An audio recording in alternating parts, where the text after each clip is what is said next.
Hello and welcome to Pluribus Unum's Fireside Chats. Not as good as 50 hours, but hey, it's something.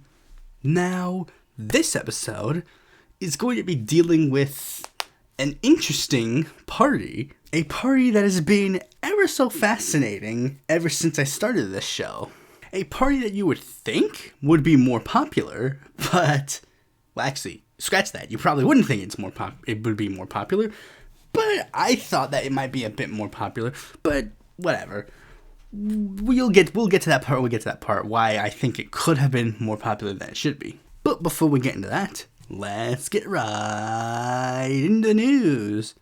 First, we're going to be going all the way to Slovakia, because Slovakia has had a very interesting thing that happened. So, one of their leading candidates for the most recent election, Michal Simenka, who was the leader of a party called the Progressive Slovakia Party, which was a center to broadly center-left political party. He was it was basically been a thing that's been going around on Slovakian social media, that there was a, audio recording claiming to be him, alleging that he was going to rig the upcoming elections. Another one claiming that he would raise the price of beer should he be elected. Now, neither of which ended up happening, because he didn't even win the election. The winner of the election was a pro-Putin party, because this guy, Michael, however you pronounce his name, he was a sort of pro-NATO, pro-Western candidate, versus, he was running against, he was running against two pro-Putin candidates on the far left. Or I guess technically he was also running against a far-right Putin candidate. Kind of weird to explain, but he's basically been one of the first candidates who has been facing issues regarding AI, and he's expressing warnings to people in all over the world, explaining there is a big issue about AI and what it could be doing for the upcoming elections. And we've already been seeing this because in the United States we have already faced issues regarding AI in politics. AI videos were spread about Joe Biden in 2020. And there were artificial intelligence things that were going around in this election, with the most recent one being claiming that Biden was telling people to not vote in the upcoming New Hampshire primary. And this is, of course, now going to be a big worry for the upcoming 2024 election. With AI being now more easy to spread, it's going to be harder to disseminate misinformation on the internet, especially when one of the primary social media accounts, social media websites, is very slow to act on, in misinformation. In fact, literally, I guess, two of them, because Facebook is also known for spreading misinformation. I was referring to Twitter. Now, there is not much else to say on that regard, so let us move on to the next story. So, the next story goes to Israel. Very non-controversial topic, Israel. So, this is a continuation on the saga of Ofer Kasif. For those who don't know, Ofer Kasif is a member of the Hadash-Tal party, which is a far-left, communist party of Israeli Arabs. He's been a member of the Knesset since 2019, but has already been a very controversial figure. Of course, due to the fact that he is one of the loudest voices against Israeli apartheid. In fact, he's apparently even being one of the loudest voices within his own party, because he's the one who is reportedly being targeted the most out of all of the members of Hadash-Tal. Very ironic that he's the one being targeted the most, because he is the only Jewish member of Hadash-Tal. Because Hadash-Tal, it ranges from people who are Muslim to secular to whatever. I think their leader, Ayman Odeh, is technically atheist. But this controversy is basically the long-standing plea to people to try and get Ofer Kasif to be banned from the Knesset. With it being voted and passed by a committee, this is all happening due to the fact that Kasif is, again, one of the loudest voices against Israeli apartheid, to the point where he has been one of the few Israeli politicians who has signed on to the recent South African call against Israeli genocide, leading to a committee in the Knesset to literally say that he is committing treason against his country, which is now going to be sent to a full Knesset vote, which I do not have high hopes for. I honestly do believe that it will be a vote where basically only Hadash-Tal vote to save him, with maybe, well, actually, scratch that. I was going to say maybe Meretz, but Meretz isn't a part of the Knesset anymore.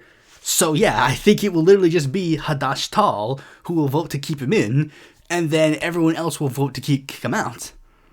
Because I do not have high hopes for the Israeli Labor Party. Because I've seen this, a bunch of people online are like, oh, the Israeli Labor Party are the ones that will save the day. It's like, no, they won't.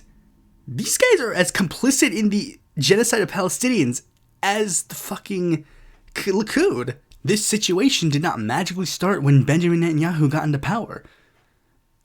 Who was the party in charge during the Nakba again? Not Likud.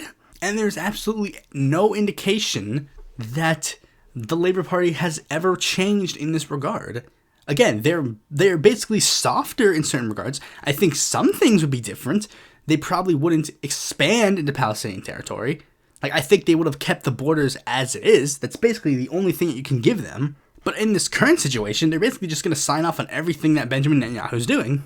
And Meretz would follow the same fate, but Meretz has shown that they are willing to not be 100% in lock and key among the members of the quote-unquote Israeli left. They won't go far enough, because I'm pretty sure, if I remember correctly, one of their leaders, or at least one of their former leaders, got into an argument with someone being like, actually, that's not true, talking about, an objectively bad thing Israel did, but, again, that party is better than the rest. So basically, if you're an Israeli watching this, vote for Hadash Tal, fight for Kasif to stay in the Knesset, end the Israeli apartheid and genocide.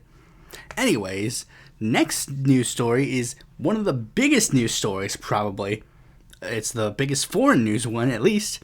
So, it's worded in the form of a question, because ProPublica published a article that states a question: did drug traffickers funnel millions of dollars to Mexican President López Obrador's first campaign?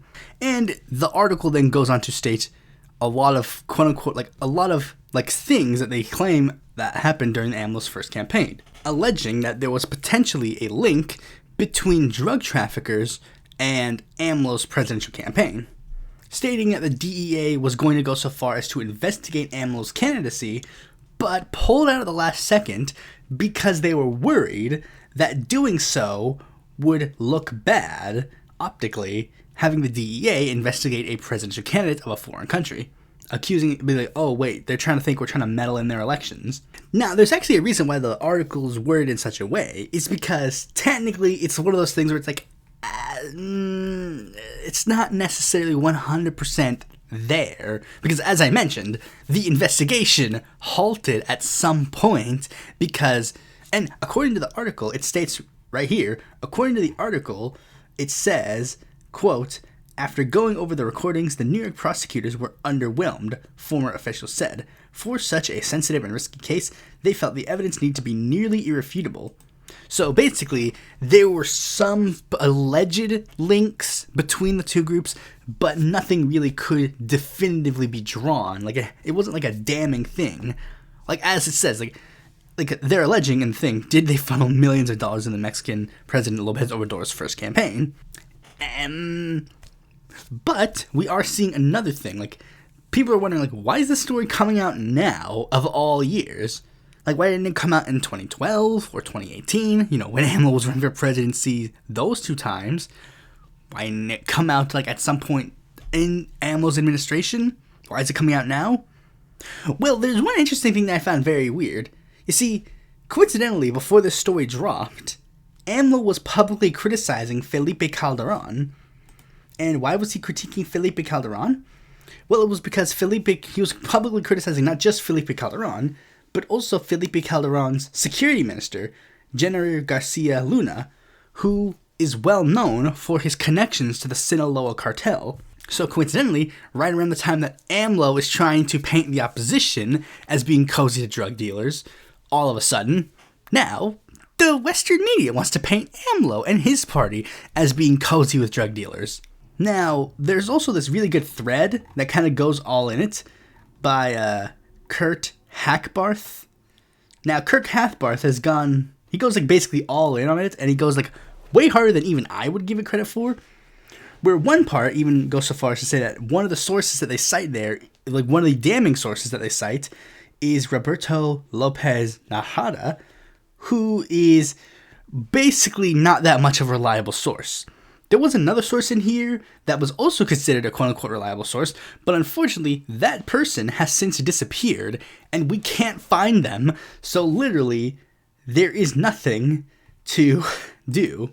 And the article even goes so far as to admit, this is the thing that said, in late 2011, DEA agents proposed a sting in which they would offer $5 million in supposed drug money to operatives working on López Obrador's second presidential campaign. Then stating, there was always a fear that López Obrador might back away from the drug fight, and if this guy becomes president, he could shut us down. So basically, the DEA is trying to paint AMLO in such a bad light that because he would hurt their interests. Their moneyed interest in keeping their forces in Mexico and keeping their forces at bay. But as I said, there was nothing definitive that was found amongst the connections, really. Now, it's not to say that there isn't, anything, for example, literally just oh, but are you saying that the drug cartels didn't even try to influence AMLO at all in the election? It's no. Swing a dead cat and find any politician in Mexico that hasn't been at least offered money by the cartels. But it's on that same token of very simply coincidentally, all these people are claiming that the people who want a less punitive justice system, which objectively does better for their nations, coincidentally, those guys are the ones that are considered soft on drug dealers. Not the people that essentially keep those people in power through their extremely punitive measures. I mean, remember, the same year that AMLO was allegedly taking millions of dollars from the drug cartels, that same year, we had Felipe Calderón have his cabinet be influenced by the Sinaloa cartel, and he is known for being extremely punitive on the drug issue.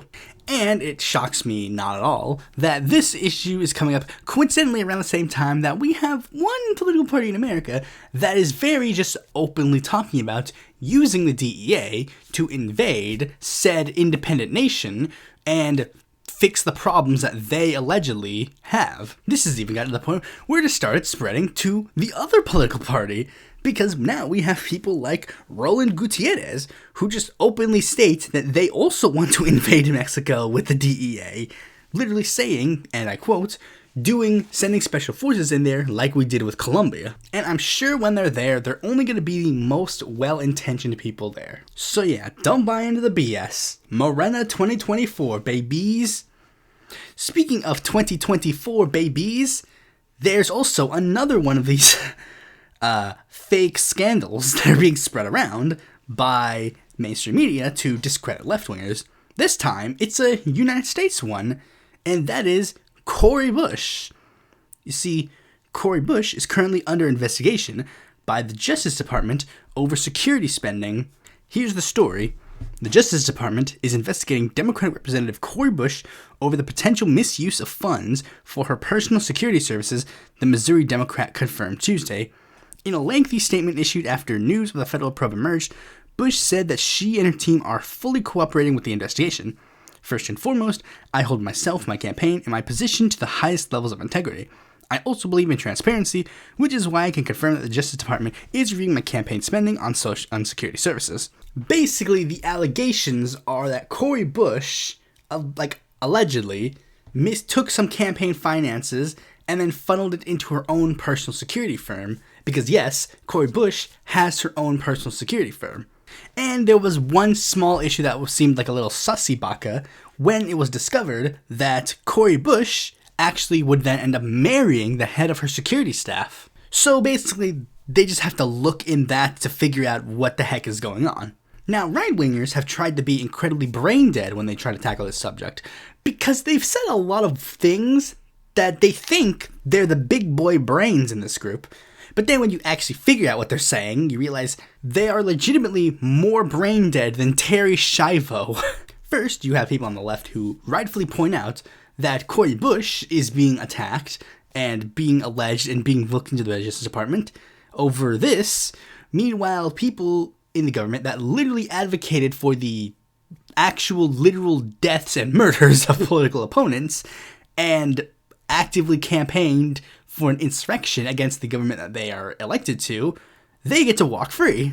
I mean, I doubt that Paul Gosar got investigated for the video that he posted of him literally murdering AOC. And I doubt that Mike Collins got investigated for the fact that he literally just advocated for his political opponents to be thrown out of helicopters to be killed.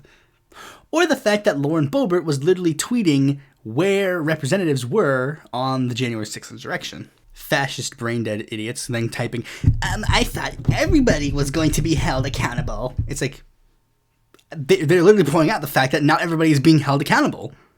They're pointing out the fact that Cori Bush is being held accountable for her actions. Meanwhile, the rest of these guys are not being held accountable to their actions. And as Cori Bush has stated, she's fully cooperating with the investigation. Again, like, she's literally holding herself and other people are holding her accountable for her actions. And we're calling out the fact that other people are not being held accountable for their actions. But the thing that genuinely just got so fucking stupid was when people on the right were trying to attack Cori Bush for having security, stating, I thought she was against the police. Are you genuinely this fucking stupid? She has her own private security, not police. When she says defund the police, she doesn't trust the police. It's not the Institute of Law Enforcement or the Institute of Protection that she's lobbying against. She's against the institution of policing. She doesn't trust the institution of policing. Rightfully so. And due to the fact that she does not trust the institution of policing on the matters of protecting herself, she's taking other measures to do so. Like Cori Bush, she literally explained, she gets hate every day. She gets, hate and, the death threats and threats of all different varieties every day due to her record and due to her. As a prominent black woman who is an activist for social progress, she's of course going to get a lot of hatred by people who are racist, sexist, fascist, everythingist that they don't like her. If they don't like her, they're going to attack her.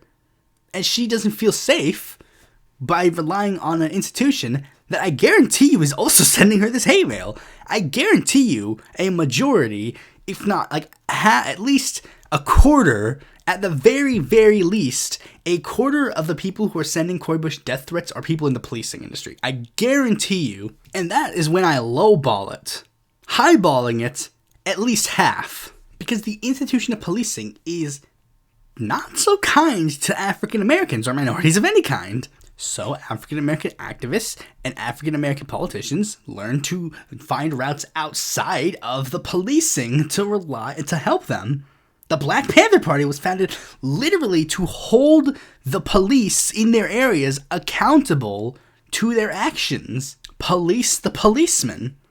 And I just released a video where I brought up the fact that Shirley Chisholm, despite the fact that she was facing all these sort of threats as well, she just did not get any Secret Service, i.e. a form of policing. She did not get their backing and had to rely again on a family member to push for this to keep herself safe. This is not hypocritical at all of Cori Bush.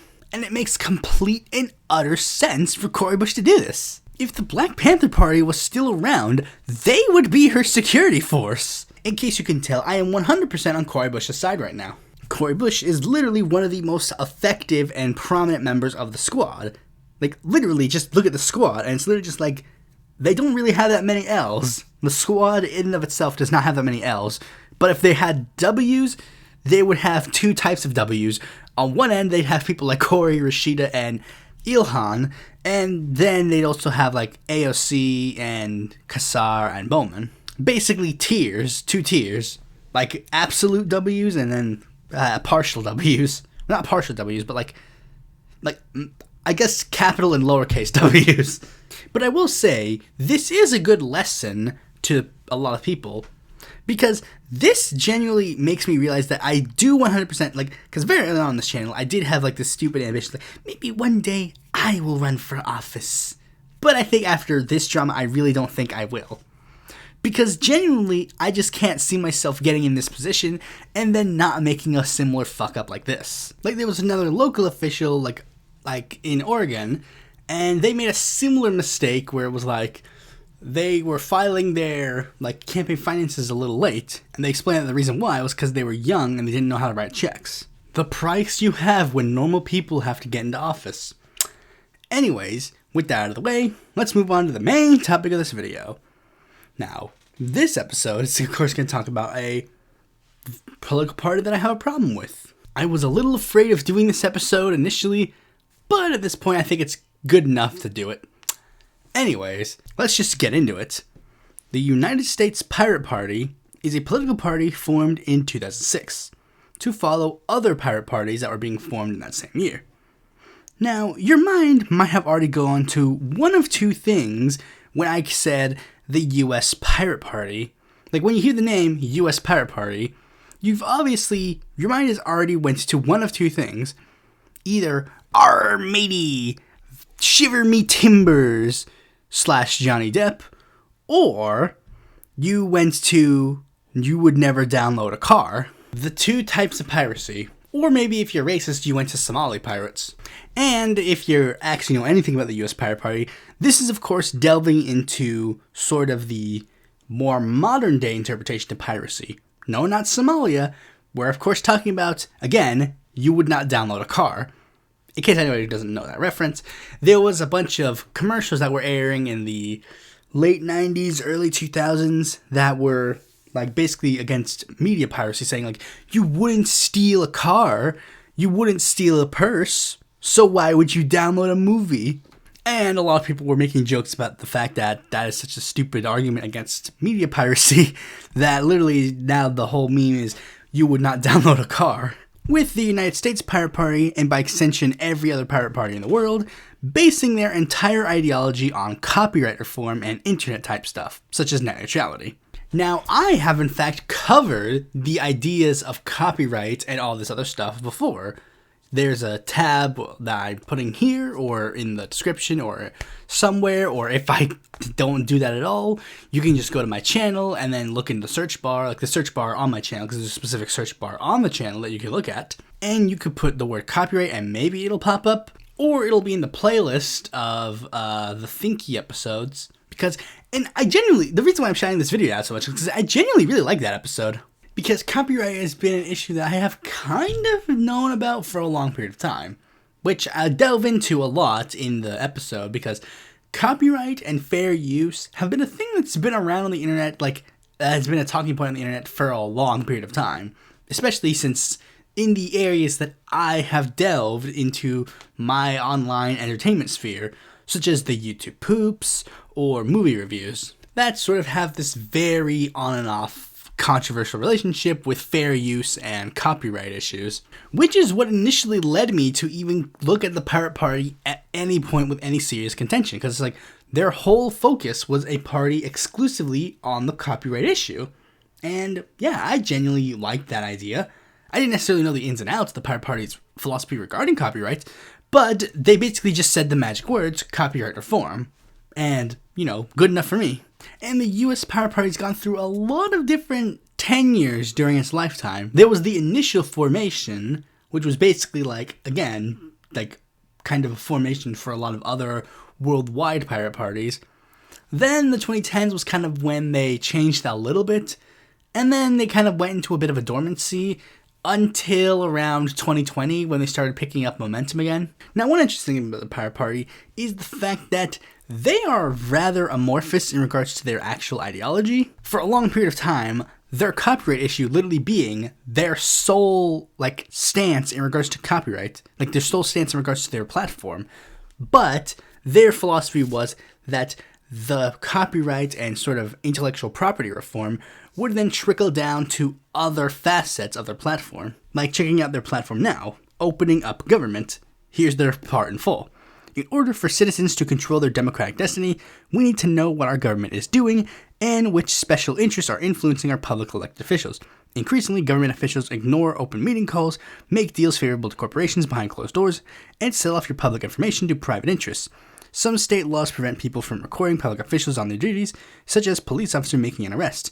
But the police cameras can record your actions without your permission. The Pirate Party will make sure that our government is transparent and accountable to others. Promoting culture and knowledge through copyright reform, the Founding Fathers created our copyright laws to protect knowledge and culture by giving the creators a limited monopoly over their creations. Congress, under the influence of corporations, has extended the duration of that government-granted monopoly to 70 years after death of the creator. Increasingly, corporations have sought broader laws to ensure that they control and profit from more of our culture. Through digital rights management technologies, they have locked down our culture, hindered sharing, and criminalized their customers. The Pirate Party will limit the copyright to 5 years for electronic media and 14 years for tangible objects, make sure that all non-commercial copying, sharing, and remixing are legal, and ban DRM software. There is no reason for copyright to continue until 70 years after death. Everyone must have equal access to the internet, and the Pirate Party will foster network neutrality so the internet service providers cannot give preferential treatment to preferred websites, and we oppose 3 strikes laws that ban anybody from using the internet because of copyright violations. The internet has the potential to be the new Library of Alexandria if we do not let corporations and government lock it down. So basically, their belief in opening up the copyright system will then trickle down to other forms of issues. But they have maintained neutrality on a lot of other issues. For example, the Pirate Party is not explicitly in favor of gay rights or gay marriage. They do have a part of their platform nowadays that say, we proudly condemn bigotry as irrational and repugnant. We believe this behavior to be fundamentally incompatible with our core values. Pirates stand for everyone, even when others do not. But nothing in here explicitly states that they are for gay rights or for trans rights or for anything else. They also do not tackle other issues in regards to economic issues, really, aside from vague attacking corporations. But literally everybody attacks corporations without actually delving into the ins and outs of attacking corporations. But I guess at that point, we might as well just start getting into my problems with, because that is basically one of the first ones, but we'll have to get into that in a bit. First, let's talk about the ideological beginnings of pirate politics, their main driving force for politics. Pirate politics, unfortunately, has very bad roots. With the founder of the initial Pirate Party, and by virtue, the guy who made the blueprint for every pirate party around the world, Rick Falvingi, has advocated for very interesting things. You see, he believes that the internet should be very open, even to things that people normally wouldn't really advocate for. Advocating for the legalization of a particular type of pornography. A type of pornography that I hopefully assume that none of my followers are into.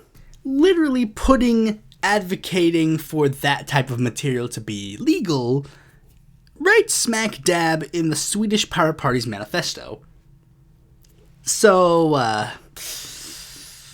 but that's the thing. That's one of the things that, like, the second issue is kind of what begins that, because I'll just say this. Since the Pirate Party is politics is such a weird thing ideologically, and due to that, almost everybody can be seen as a person who can get into the Pirate Party movement. Like, again, since they're basically exclusively focused on the copyright issue, they are extremely vague ideologically, and anybody who even remotely has any sort of slight change, wants to bring any sort of slight change to the copyright system, can just become part of the Pirate Party. To the point where I even confronted the Pirate Party about this. But like, the Pirate Party ranges very ideologically. It ranges from liberals, centrists, libertarians, which explains why Rick Phalange is in the party. In fact, for the libertarians especially, they made an explicit ploy to get the Libertarian Party members to join the Pirate Party. Like, after the Mises Caucus take over the Libertarian Party, there are many sort of classical liberal type, like Gary Johnson type libertarians that were leaving the Pirate Party in droves. Leaving the Libertarian Party in droves. And the Pirate Party was making an explicit ploy to get them involved in the Pirate Party. And on the other side, there are also some people who are on the left side of the aisle who actually join up with the Pirate Party.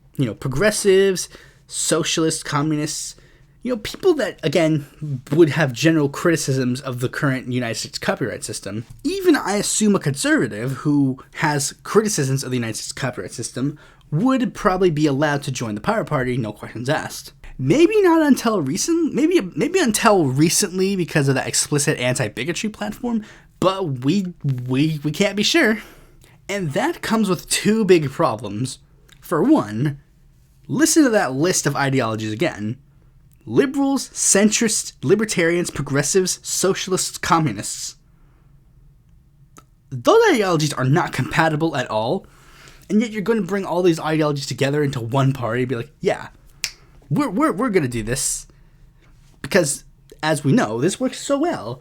Remember when the Reform Party had that same idea where it's like, we're going to invite centrists, libertarians, liberals, conservatives, Nazis, communists. We're just going to invite them all in the same party. I'm sure nothing bad will go wrong there.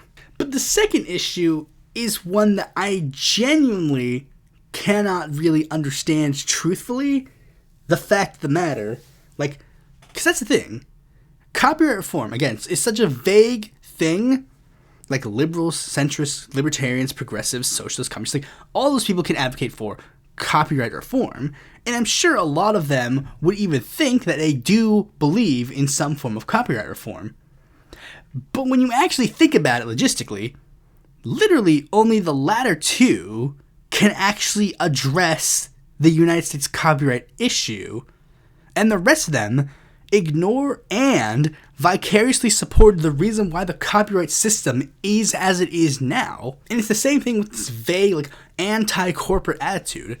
Everybody claims to be anti-corporate, but truthfully, only left-wing ideologies can address corporations truthfully. And I genuinely do not understand anti-corporate attitudes from people who are not on the left, because none of your solutions are going to fix the problem at all.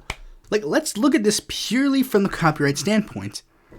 Why do corporations lobby the governments to extend their copyrights forever? What is their incentive to do so?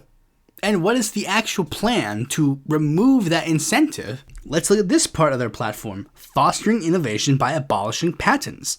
We seek the abolition of patents. The patent system stifles innovation by making it difficult to incorporate an existing invention in a new one. It discourages researchers from sharing their new ideas until after a patent application. It prevents hundreds of thousands of people in poor countries from receiving the drugs they need. Currently, the pharmaceutical companies spend only 15% of their revenue on new drug research. The remaining 85% is spent on the activities such as marketing and profit-taking. A reformed system would dramatically increase the money available for innovation while removing the obstacles to innovation posed by the current patent system. Well, first of all, that solution is fucking vague as shit. But think about it, why do pharmaceutical companies spend only 50% of their revenue on new drug research? And then the rest on money-making and marketing and profiteering? Why? This is literally saying, profit-taking. That is literally the incentive of spending 85% of their money. So, what if there was a way to stop with that type of system? What if we remove the profit incentive from the patent process? Maybe, just maybe, that would solve the problem.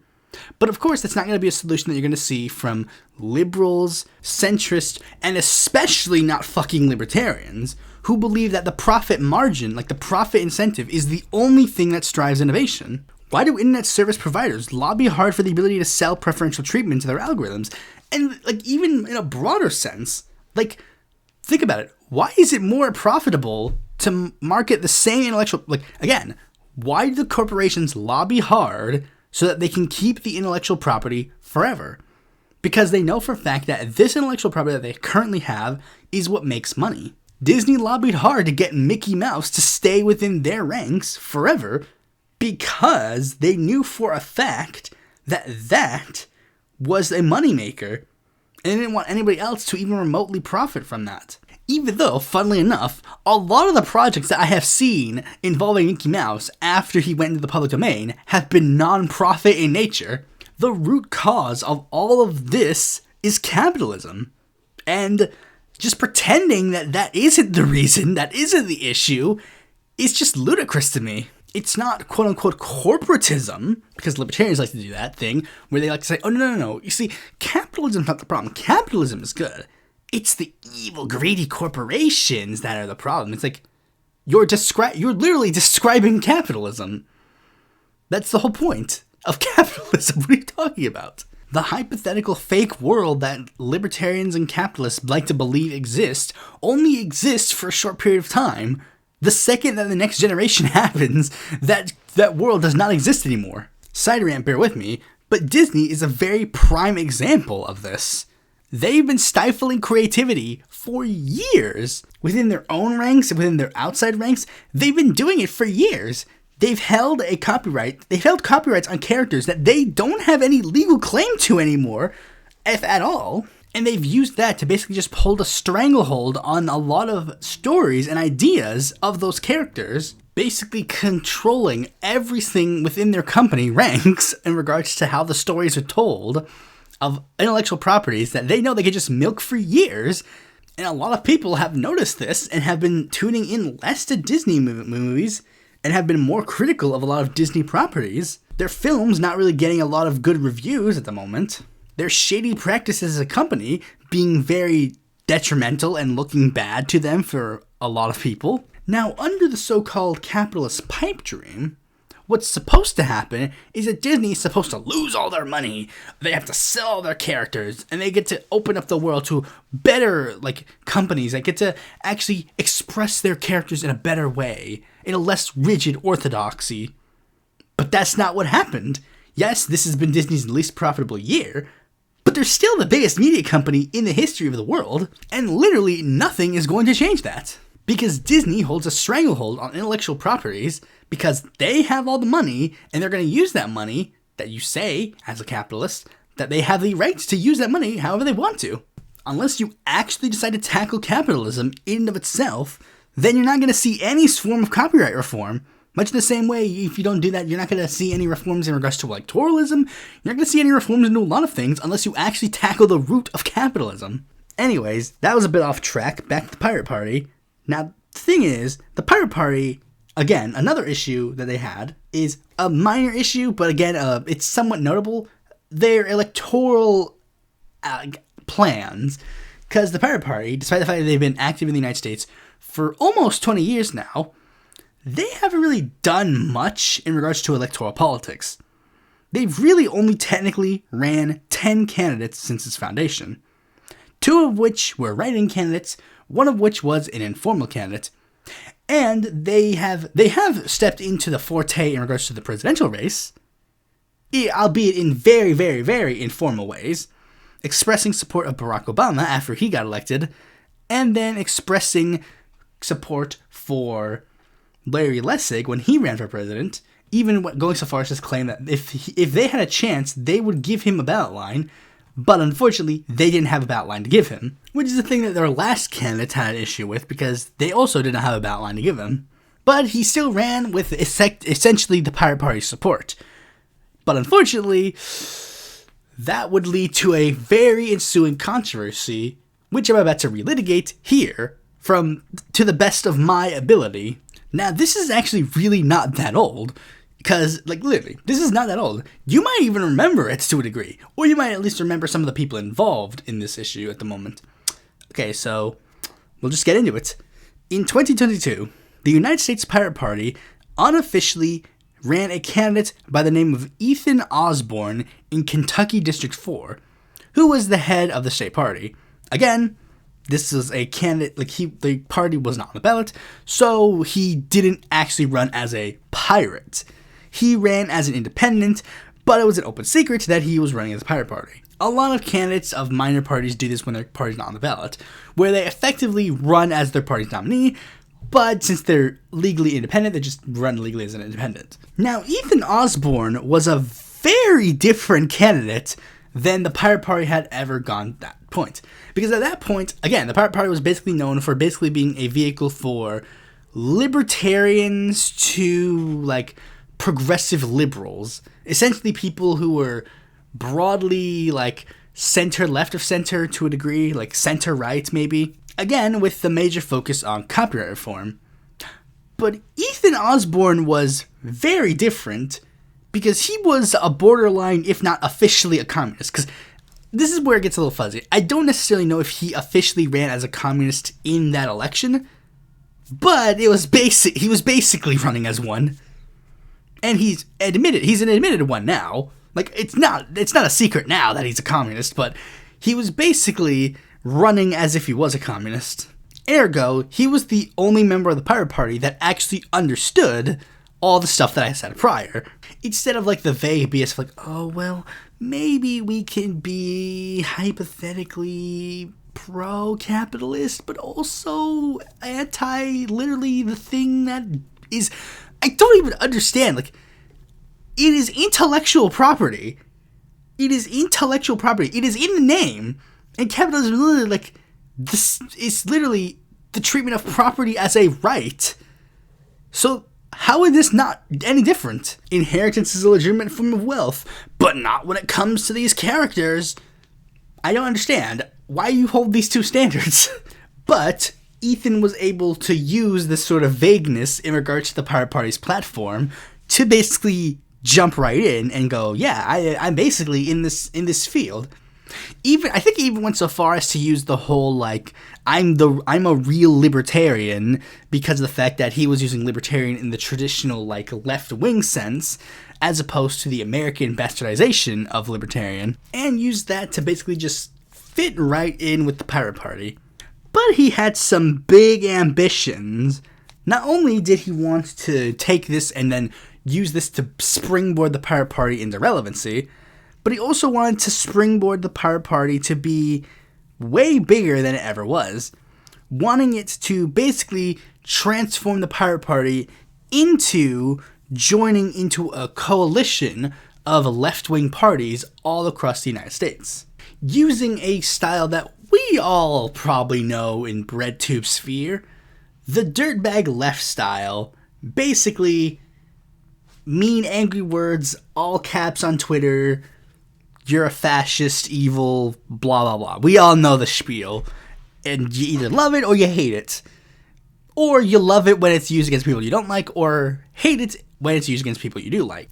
And this did get a lot of people's attention. Some prominent indie media figures, such as, what's his name? Jordan Chariton, that guy, Status Quo. Like, he invited Ethan Osborne onto an interview. Ethan Osborne, snuck on the Majority Report to get an interview, essentially, like, just by calling in the show, and not, like, he didn't actually sneak into the studio. He literally just called them up to do an interview.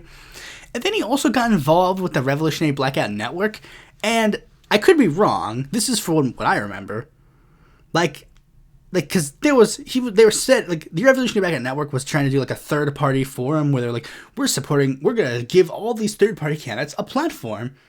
And then I called out the fact that a lot of the people on in that board were anti-Semites, and it's just like, wow, like, these guys are, like again, like, these were, like, unabashed, like, fully anti-Semites that were on the panel, like, full-on anti-Semites that were on the panel, like William Pounds, who was literally done multiple forms of Holocaust denial, and there was Danielle St. John, who was a quote-unquote Green Party, like a one of the fake, like, the Emerald, what's it called? The fucking, like, Chad Wilson and William Pounds grift party that they made.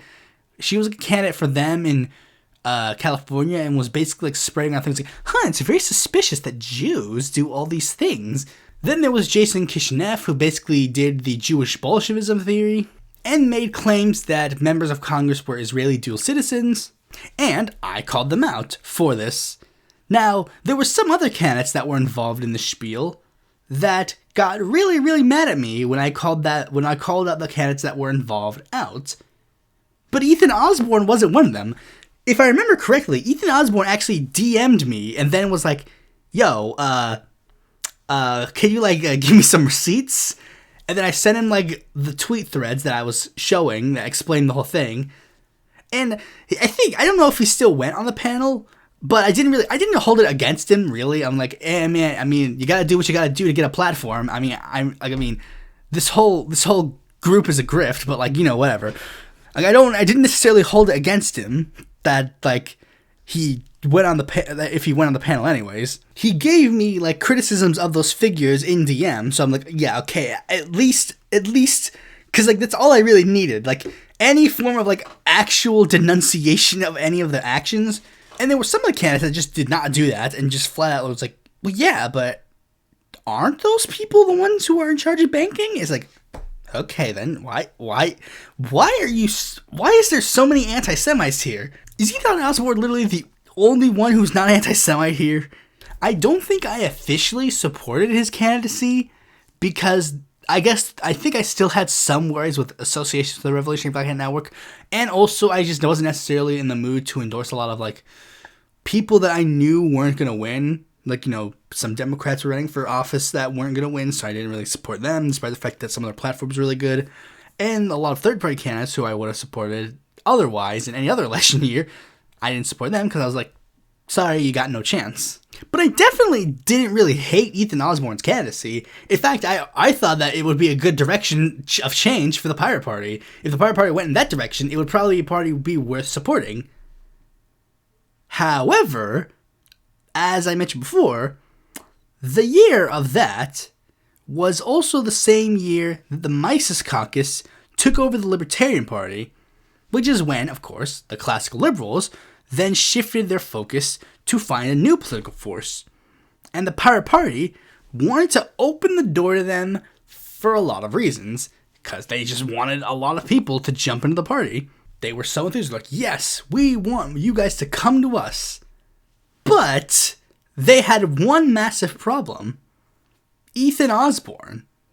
Despite the fact that Ethan Osborne was doing a hell of a lot of work to bring the Pirate Party into a new form of relevancy, which is what they greatly needed, unfortunately, the group that the Pirate Party heads wanted to suck off were very different from the group that Ethan Osborne wanted to. Now, back in the day, the Pirate Party would have just figured, we'll just have somehow get these two groups to come together. But that wouldn't work for two primary reasons. One, libertarians would be they would have very choice words for the party's main candidate for this election cycle being a communist. And two, there was a bit of a problem with this race, because this race, Ethan Osborne was running against a particular member of Congress named Thomas Massie. Now, for those who don't know who Thomas Massie is, he is a Tea Party Republican that has been a prevalent force in the GOP for a while now. And he is considered a libertarian sweetheart. Like, him and Justin Amash were courted by the Libertarian Party multiple times to seek their presidential nomination. At least since 2016. Like, I think they were literally saying, like, in 2020, they did try to actively court both of them to seek the presidential nomination. But neither of whom would end up doing so. Well, actually, Justin Amash briefly entered the race and then dropped out at the last second. But Thomas Massie was basically like, no. Now, there's a reason for that, and that's because Justin Amash is actually more of a libertarian than Thomas Massie. Like, Thomas Massie is basically just a conservative, but he calls himself a libertarian because he's basically like a far-right isolationist and wants corporations to run everything, which you'd think would make him a love force for the Mises Caucus, but then be hated by the classical liberal Gary Johnson types, but for some reason, both of them still love him. Actually, that's not for some reason. It's pretty obvious why, because both of them are just like cucks to corporations. Now, running against him wasn't necessarily the bad part. It was a big thing, but it wasn't necessarily the bad part, because, you know, some people, when they run against each other, you know, they have that sort of thing where it's like, my humble, spirited opponent, I'm here to humbly debate you on the topic of this matter, blah, blah, blah, like that kind of shit. Like, and as I said before, Ethan Osborne did not roll that way, because he was part of the dirtbag left. Which, no shame. I consider myself a part of the dirtbag left, and I have no shame in saying it. But again, the dude was like relentlessly attacking Thomas Massie, calling him a very prominent F-word. Fascist is the word. Like, he did not pull any punches in regards to criticism of Massie, which, of course, a libertarian would probably be a little bit weary of. Be like, Why would you be critical of this person who is a good candidate? He isn't, but they think he is. And then there were some other groups of people that they were also trying to court. One group apparently being the American Solidarity Party. They actually tried to court their candidates, which is strange considering I thought they were anti-bigotry, and the American Solidarity Party literally hates gay people. But Pluribus Unum, I read the comment section of your video of the American Solidarity Party. They say they love the sinner, hate the sin. That's bullshit. That's literally bullshit. The head of the American Solidarity Party literally compared having gay sex to being a drug addict. Though considering the party is full of Catholics, maybe the problem is that all of the people who are LGBTQ+ want to go with of-age guys. Oh! But yeah, inevitably, there would be conflict between the people of the Kentucky Pirate Party versus everyone else. Now, a lot of other things came out during this drama. Basically, like a lot of things, and I tried to contact one of the people who was affiliated with the Kentucky Pirate Party to get the full story, but they never responded, and I can't really contact the Pirate Party about this. So, like, they said they wanted to talk about it at one point, but they never actually ended up making a full statement. But thankfully, the Kentucky Pirate Party did post a lot of things that did explain their side of the story. So basically, like, a lot of people tried to paint it as many different things. Debate on decorum, a debate on, like, being, like, physically fit to be candidates or run a party. But, again, it was mostly just a truly an ideological drama between, like, socialists / communists or even, like, to a degree progressives versus people who were on the right side of the aisle, with a lot of things being exchanged behind the scenes. Such as, allegedly, head of the Pirate Party at the time, Anthony J., stating that Ethan Osborne using a hammer and sickle in his Twitter was the equivalent of him using a swastika. I made a video, I literally made a video where I was critical of a lot of, like, tankies and communists online. Even I understand that is not even remotely true. And even trying to, like, basically hold Osborne back from criticizing Thomas Massey in an effort to, again, court the people who are libertarians to join the Pirate Party. With alleged abuse being held behind the scenes, with apparently to the point where the Kentucky Pirate Party was treated so bad that the entire state affiliate left the party, and then after Ethan Osborne had to go back doing his day job of being a volunteer firefighter, I think it's a volunteer, I don't know if it's a volunteer or, like, if it's, like, just, like, an actual job. Either way, when he left to end up doing that, the party effectively dissolved, which then opened the door for a new affiliate to be created, with Anthony J. apparently going to Thomas Massey supporters in an effort to build the new state affiliate. So, basically, they're going to try and go down the libertarian rabbit hole to try and get more supporters. Now, I did briefly try to get involved with the Pirate Party, not as, like, an actual member, but, like, in a somewhat, like, in a smaller capacity. Like, I guess technically I would have been considered, like, a media person. Like, I basically, like, wanted to see, like, I just wanted to see how the Pirate Party was going to go. Because I was genuinely interested to see how the Pirate Party was going to go. Because in the wake of 2020, like, they were, like, literally getting ready, like, oh yeah, we're ready to go. They seemed ready to kick things back into gear. I even made a Discord logo for them. They didn't end up using it. They used a better version, which was like an actual pirate one, I think. I wonder if this is going to make it into the Pirate Party Discord server. Hey, if anybody's in the Pirate Party Discord server, can you let me know if they start, like, talking shit about this video? Because I'd greatly like to know that. So yeah, I guess TLDR, they should shift their focus to being a bit more of a broadly anti-capitalist party, to be more of an interesting, like, alternative to left-wing. Like, they need to be truly, like, if they truly cared about their issue, left-wing politics is the way to go. So anyways, that's all I have to say on the Pirate Party. If you want to know my actual stances on copyright, check out that copyright episode, and hopefully that one will be better suited for people to not exactly think that I'm, like, some copyright shill or whatever. Thanks for watching this video. Be sure to like, comment, share, subscribe, and click that bell to notify when a future video of mine comes out. And if you're interested in more content from me, you can go to our website, follow me on Twitter, join my Discord, or consider supporting me on Patreon.